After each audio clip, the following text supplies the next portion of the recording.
Pyongyang fires a new intercontinental ballistic missile, raising tensions on the Korean peninsula and putting Washington on notice. Pakistani Prime Minister Nawaz Sharif steps down after being disqualified from office by his country's Supreme Court. And US President Donald Trump faces one of his toughest weeks yet, with the failure of the US Senate to repeal or replace the healthcare law. We'll discuss these stories and more. Hello, I'm Anand Naidu in Washington, D.C., and this is The Heat.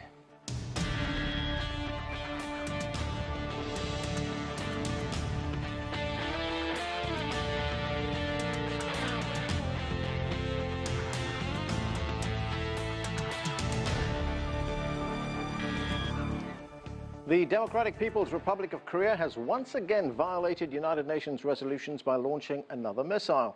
The intercontinental ballistic missile flew for approximately 45 minutes before landing in the waters of Japan. It comes 3 weeks after the DPRK's first ICBM test. Joining us now in the studio is Zhang. He is the chief correspondent for Shanghai Wen Hui Daily in Washington, D.C. Also with us, David Smith. He is the Washington bureau chief for the British daily newspaper The Guardian. Rustem Safronov is a Russian journalist and analyst for Radio Sputnik. And joining us from the newsroom is Afshin Molavi. He's a senior fellow with the Johns Hopkins School of Advanced International Studies. Thanks to all of you for joining us. Song, let me start with you, and let's talk about this missile test conducted by the DPRK. Another missile test, an ICBM, as we are told. How significant is the test, not just from a military point of view, but also politically? I think from military point of view, it is at least the second ICBM test of the DPRK, and that reflects that DPRK is getting mature on their ICBM kind of technology. And many believe that by early next year, North Korea will be capable of launching ICBM nuclear bomb toward America. So this is very significant. And from political point of view, I think the test means the DPRK is getting tougher on this issue against America, and they're pressurizing America and hoping that Washington will be willing to negotiate with them. But at the same time, I don't think Washington is willing to negotiate, and I think they will more push for new resolution in the UN Security Council, and also they may pressurize China to sanction more on North Korea. Well, let's get to those negotiations. David, there's been quite a bit of diplomatic activity to engage the DPRK to get it to suspend its ballistic program, its nuclear program. But it seems that no one in Pyongyang is listening. So what are the options for Washington right now? Washington has been leading that effort to get this suspension. The options are very limited. It's almost sort of 2 decades of efforts of attempted containment, sanctions, diplomacy, and none of it seems to work. And I think probably Seoul and others around the world are somewhat dismayed that this critical moment falls, of all people, to Donald Trump. Not necessarily the most predictable president and the safest pair of hands. So there seems to be no good options left. There are many, many reasons to say that some kind of preemptive military strike would be, sort of catastrophic and should be avoided. We've heard Trump talk about asking China to exert leverage, but that doesn't really seem to have worked either.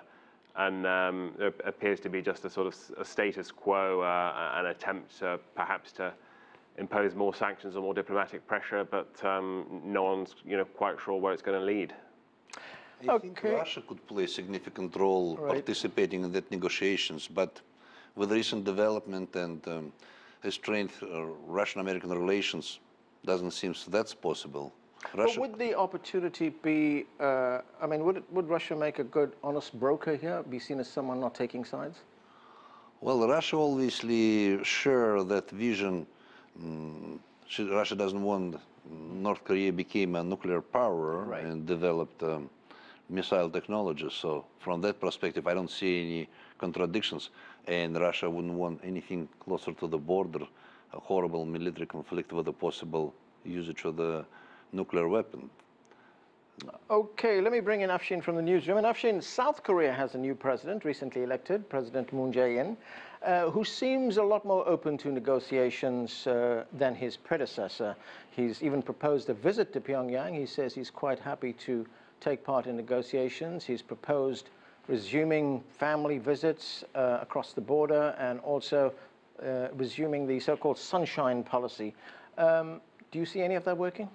Well, you know, Anand, as you know, the old adage, where you stand depends on where you sit. And a lot of those policies he outlined when he was a candidate. And I think as he sits in the office and he sees North Korea's provocative actions, there may be some rethinking. I mean, this is a very important geopolitical moment in Asia, where Seoul and Tokyo and Beijing, you know, capitals that don't always get along, will need to get along because Washington really doesn't have a whole lot of leverage over North Korea. And this is where Beijing is really going to need to step in and exert more of its leverage that it already has. You know, President Barack Obama, before, you know, I think it was the last conversation he had with President Trump, told President Trump that your biggest geopolitical challenge in year one is going to be North Korea. And I think with this recent missile test, that is proving to be true.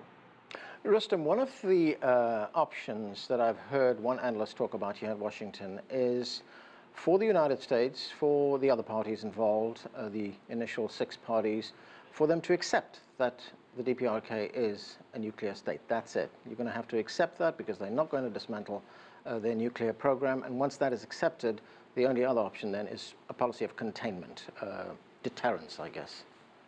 Well, that seems like a very realistic way to deal with that, but doesn't seem the United States with the concept of American exceptionalism and whatever ability to rule the world ready to accept the resistance of North Korea to domination. And they wanted kind of like, I mean, everybody wanted a little bit of neutralize the situation over there and North Korea not to have nuclear weapon, but United States especially adamant about that idea to force and even consider possible military intervention. So I don't know, under the political circumstances, is it really possible to admit? Obviously, it seems the rules which after Yalta Accord was set up after the Second World War, they don't work anymore. World changes and changing dramatically every year, we could see that. So 5 countries which had a nuclear weapon could not continue to dictate the rest of the world not to have it, because you cannot stop technology. Certainly the world has changed. Well, there's been a lot of news happening in the past 24 hours. I want to move on to the next thing right now. And Afshin, the Pakistani Prime Minister, Nawaz Sharif, has resigned after the country's Supreme Court ruled that he was disqualified. That's due to corruption charges. Now, Sharif, we know, is a pretty colorful politician. He's had a checkered career. He was ousted at one point in a military coup. Then he came back to power. And now he's out again. What do you make of this? Did it surprise you? And did it surprise you that he actually resigned without much of a fight? The second part did surprise me, that he resigned without much of a fight.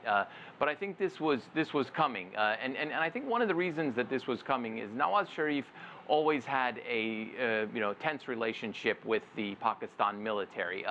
And he's not the only prime minister. In fact, had he stayed his 5 years, he would have been the only prime minister to stay a full 5-year term. And when he began reaching out to India, he began trying to roll back some of the things that Pakistan's inter-services intelligence were doing. I think that gave a signal, almost a green light to the Supreme Court. I'm of the view that the Supreme Court would not have taken such stern action against Nawaz Sharif if the military did not want him to. The irony here, Anand, is that Pakistan's economy has been growing. It's been an emerging market darling.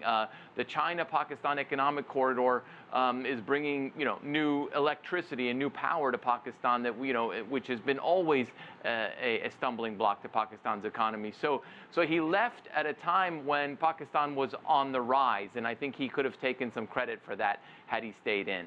David, what do you make of the resignation? Did it give you the feeling that Pakistan's institutions are working? Am I reading a bit too much into this? It's always hard to judge, isn't it? Look, I mean, I was the Africa correspondent of The Guardian for 6 years, and it was a perpetual question, how strong are the institutions? do they have the power to remove a leader? And Barack Obama came and spoke about, we don't want leaders for life. Now those institutions are being tested in the US, all of which means I think we should hopefully see some bright spots in the notion that a leader can be compelled to step down. I mean, again, just sort of shooting around the world. In Poland right now, the Supreme Court is under sort of severe pressure and potentially being emasculated by the Polish government. So, overall, if this is a strike for institutions, won over the leaders who we've seen around the world historically cling to power, then yes, I'm all for that. Yeah, now that you mention it, actually a very similar situation in South Africa where the country's institutions are being tested right now. And it seems a global phenomenon, and I think we're seeing a lot of attention on that, even in the United States, where some people would say Donald Trump is behaving like a would-be authoritarian, and given half the chance, he would put journalists in jail, and he would take courts apart and so on, and so far they seem to be performing fairly robustly. But yes, when I was in South Africa and since then, it's a real stress test for the courts, and they were standing up pretty well. Let's not forget also the media, freedom of expression, and I think in both America and South Africa, one sees quite a vibrant, boisterous, rambunctious press who are not afraid to speak truth to power. So, China and Pakistan, very close allies. In fact, Pakistan plays a big role in China's Belt and Road initiative, the so-called China-Pakistan corridor. It's a very important development there. It goes through Pakistan, of course. So what kind of impact, if any, will this have on that relationship, on these development plans? I think it will have. And in the last 6 decades, I think China and Pakistan remained very close partners, if not allies. And every few years, the government in Pakistan keeps changing, but our link has not been significantly affected because China does not interfere there in Pakistan's domestic politics, and we do not choose any specific political party or any political leader. But I think the concern is that although Pakistani people, government, political parties have consensus on this CPEC, but the new coming leadership and its cabinet members may have their own specific concerns. And like some political leaders may want their own constituencies to be covered by this CPEC and benefit economically, so they will be elected next time easily. So I think the new Pakistani government may seek to discuss with Chinese side on some specific things on this CPEC, but generally I think the cooperation between Pakistan and China will continue, and the CPEC will continue. Rustem, what is the relationship between Russia and Pakistan? The Pakistan defense minister was in Moscow in May for talks with his Russian counterpart. They talked about stability in Afghanistan, and I have read that Russia supports, or Pakistan supports Russia's support for the Taliban. Well, Russia and Pakistan share the vision which could not be political settlement without participation of Taliban in Afghanistan. That's what making them closer in that respect. Otherwise, policy approaching Pakistan from Russian side is sort of just realistic, because Russia always had very good relations with India and supply a lot of weapons and ammunition to India. And now Pakistan shows some interest to get some Russian technologies. So that's helping to develop relations and coming into the new stage. Before, relations was restrained due to different dictatorial rules during Zia-ul Haq and stuff like that. But now situation is different. Okay, we are going to take a break right now.